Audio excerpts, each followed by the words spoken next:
En esta clase daremos tratamiento a la unidad 18, que se refiere a composición química de la leche en relación al crecimiento microbiano. Esta unidad se encuentra en la sección C2 del programa analítico de microbiología agrícola, que corresponde a microbiología de la leche y fermentación láctea. La leche de vaca es una sustancia compleja desde el punto de vista físico-químico. En este gráfico se presentan valores promedio de los distintos componentes de la leche. La lactosa se encuentra en disolución, al igual que los minerales. Las proteínas se encuentran en fase coloidal y la grasa en emulsión. El agua constituye entre el 83 y el 89%. La lactosa es el hidrato de carbono que predomina en la leche, pero también puede haber glucosa, galactosa y sacarosa en menor proporción.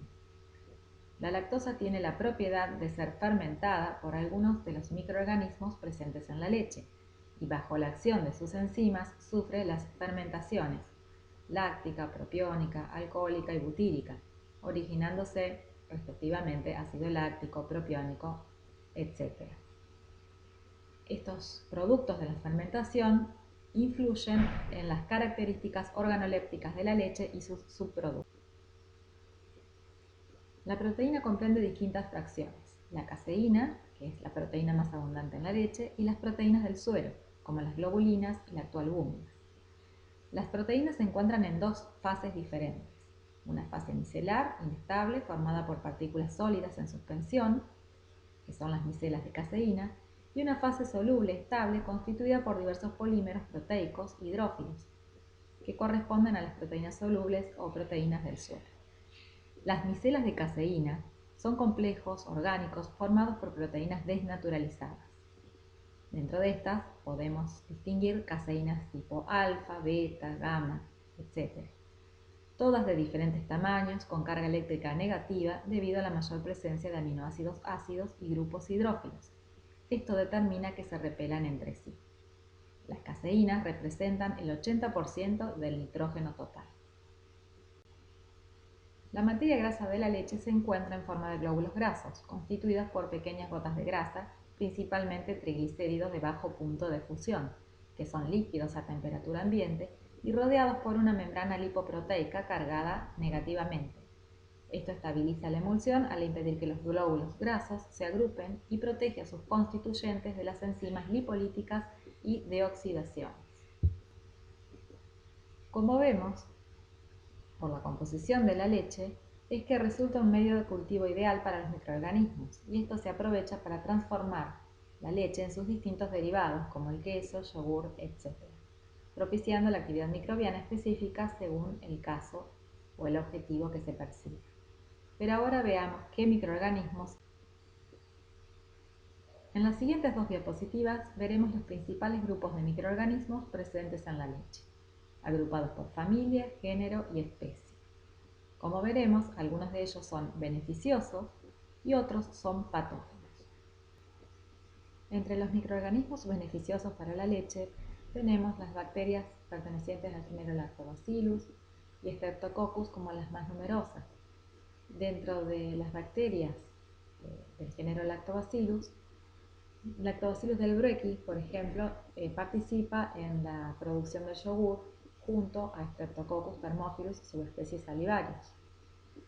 Lactobacillus acidophilus y casei intervienen también en la producción de leches cultivadas, mientras que Lactobacillus helveticus lo hace en la producción de quesos. Dentro de los Streptococcus, además del ya citado Streptococcus thermophilus, tenemos Streptococcus cremoris y lactis, ambos participantes en la producción de queso.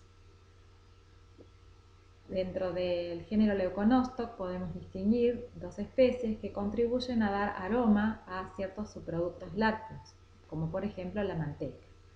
Estos microorganismos le dan el aroma característico, en este caso a la manteca. Y por otro lado podemos citar también a Propionibacterium germani, que produce fermentaciones propiónicas que actúan en la etapa de maduración de los quesos. Dentro de los microorganismos patógenos que pueden estar presentes en leche, distinguimos a Mycobacterium tuberculosis, causante de la tuberculosis, al grupo de bacterias que producen enfermedades enterocolíticas o gastrointestinales como Yersinia enterocolítica, Salmonella typhi y algunas cepas de Escherichia coli. Por otro lado, también podemos distinguir otros patógenos como son Clostridium butyricum, que produce el botulismo, Staphylococcus aureus, que produce mastitis en las ubres de las vacas de ordeñe, y las bacterias pertenecientes al género Brucella, Brucella abortus, Brucella melitensis y Brucella suis, que son causantes de brucelosis en vacunos y en otras especies destinadas a la producción de leche.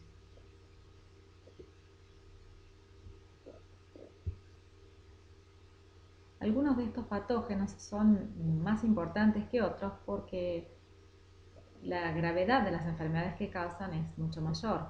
Es el caso de Mycobacterium tuberculosis, las bacterias del género Brucella y Clostridium butyricum también podría estar en ese caso. Independientemente de los microorganismos que estén presentes en la leche, es decir, ya sean patógenos o no, los microorganismos ingresan a la leche ordeñada por distintas vías. En este caso vamos a hablar de contaminación microbiana a la leche cruda y vamos a distinguir dos orígenes. Aquellas contaminaciones que provienen del tejido mamario de la vaca, de aquellas que provienen de origen externo.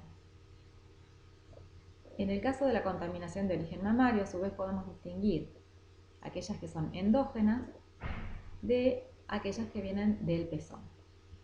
En el caso de las contaminaciones de origen endógeno, se refieren a aquellas que provienen de infecciones en la ubre, es decir, microorganismos que producen inflamaciones y enfermedades en la ubre y que pasan a la leche ordeñada cuando las vacas no son tratadas correctamente.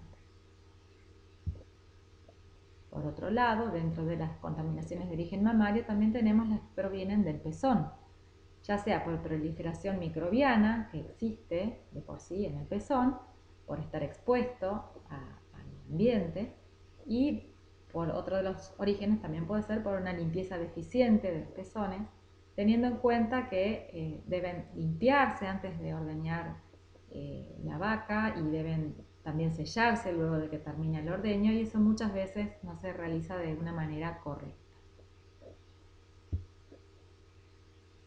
En cualquiera de estos dos casos mencionados, ya sea la contaminación endógena o proveniente del pezón, es fundamental el tratamiento del rodeo, el tratamiento sanitario del rodeo y la limpieza que se realice en el momento del ordeño, ya sea previo y posterior al ordeño. La contaminación microbiana de origen externo se refiere, por ejemplo, a aquella que proviene del ambiente donde se desenvuelve el rodeo lechero, por ejemplo, las pasturas, el corral de espera previo al ordeño. Todos esos ambientes pueden influir sobre la carga microbiana que pueda contaminar la leche. Otro factor a tener en cuenta es la suciedad del animal. Animales sucios, con las extremidades embarradas, con estiércol, van a contribuir con también parte de esa contaminación microbiana que puede llegar a la leche cruda. Otro aspecto a tener en cuenta es el que tiene que ver con la higiene de las instalaciones, ya sea de la sala de ordeño en sí, como de los equipos, es decir, de las ordeñadoras y de las refrigeradoras. Y en eso también tiene que ver el agua que se emplea para esta limpieza de salas y equipos. Si es un agua de mala calidad, con alto contenido de bacterias coliformes, va a contribuir a la contaminación de la leche. Otro aspecto a tener en cuenta es el transporte de la leche hasta la planta procesadora y la contaminación que pueda producirse en la misma planta procesadora. Como verán, la contaminación microbiana, sobre todo de origen externo, es muy compleja y difícil de controlar, y son muchos los factores que influyen en ella. Ya vimos, la leche es un medio ideal para el crecimiento microbiano, y en él suceden las distintas actividades microbianas que producen transformaciones en la leche. Algunas son buscadas, son deseadas, como el caso de las fermentaciones lácticas, que transforman la leche en, por ejemplo, yogur o queso.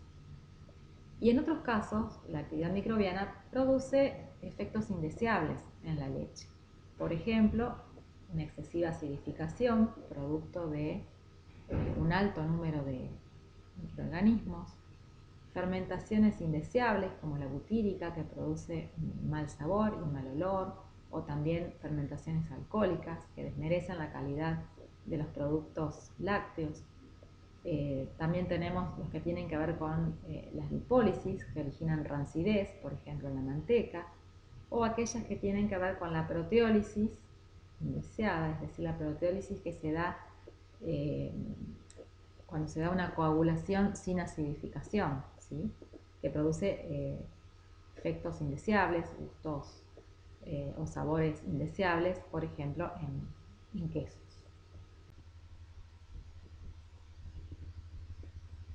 De lo expuesto anteriormente con respecto a la contaminación microbiana, esta tiene incidencia directa en la calidad higiénico-sanitaria de la leche, porque existen parámetros que se emplean para el pago de la leche cruda por calidad. En este sentido vamos a citar dos parámetros que tienen que ver con la carga microbiana en leche. Por un lado, el tema de las bacterias totales o mesófilos aerobios totales, cuyo requerimiento máximo es de 500.000 bacterias por mililitro. En algunas plantas procesadoras aún exigen menos de 100.000 bacterias por mililitro. Y para el caso de los coliformes, que es la exigencia es de 25 coliformes por mililitro de leche cruda como máximo, hasta 100 en algunas plantas procesadoras. Por otro lado, se requiere la ausencia de sustancias químicas extrañas para considerar una leche cruda de calidad. Para lograr estos estándares de calidad antes citados, se aplican métodos de saneamiento a la leche, con el objetivo de disminuir la carga microbiana. Un ejemplo de estos métodos de saneamiento es la pasteurización, que persigue tres objetivos. Por un lado, la destrucción de gérmenes patógenos para el hombre, la reducción de la flora banal con el fin de mejorar la conservación de la leche, pero manteniendo la calidad nutritiva de la misma.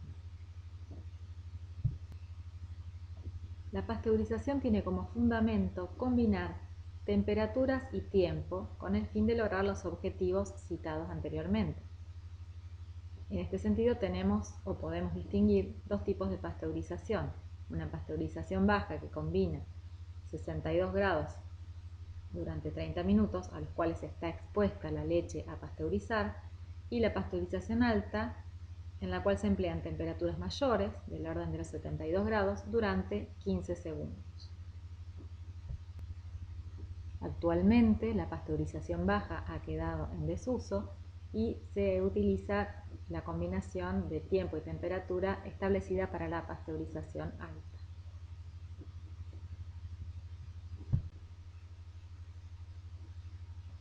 Para establecer las combinaciones óptimas de temperatura y tiempo para lograr los objetivos de la pasteurización, se probaron distintas combinaciones teniendo en cuenta la temperatura de muerte del microorganismo Mycobacterium tuberculosis, por ser este el microorganismo patógeno que más altas temperaturas resiste.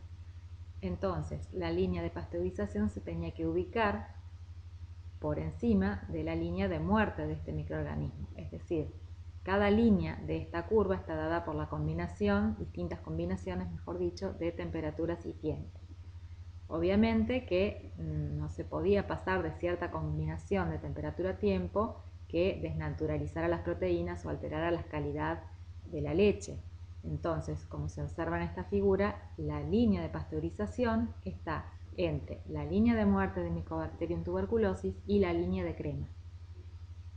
Se considera que sobrepasando esa línea de crema se alterarían las condiciones organolépticas o las características organolépticas, mejor dicho, de la leche. El método de saneamiento que se le aplica a la leche es la esterilización. Como ya vimos en otras unidades, la esterilización implica eliminar cualquier forma de vida. En este caso, la leche se somete a altas temperaturas del orden de los 140 grados por fracciones de segundo y luego se produce un enfriamiento rápido a una temperatura de alrededor de 25 grados centígrados. Con esto se logra eliminar todos los microorganismos que contiene la leche y no alterar su calidad nutricional. Ejemplos de leches sometidas a esterilización son las leches larga vida que comúnmente vemos en los supermercados. Observen que estas leches no se almacenan en frío, sino en góndolas, ¿sí? Justamente porque carecen de microorganismos y tienen una duración mucho mayor que la leche pasteurizada.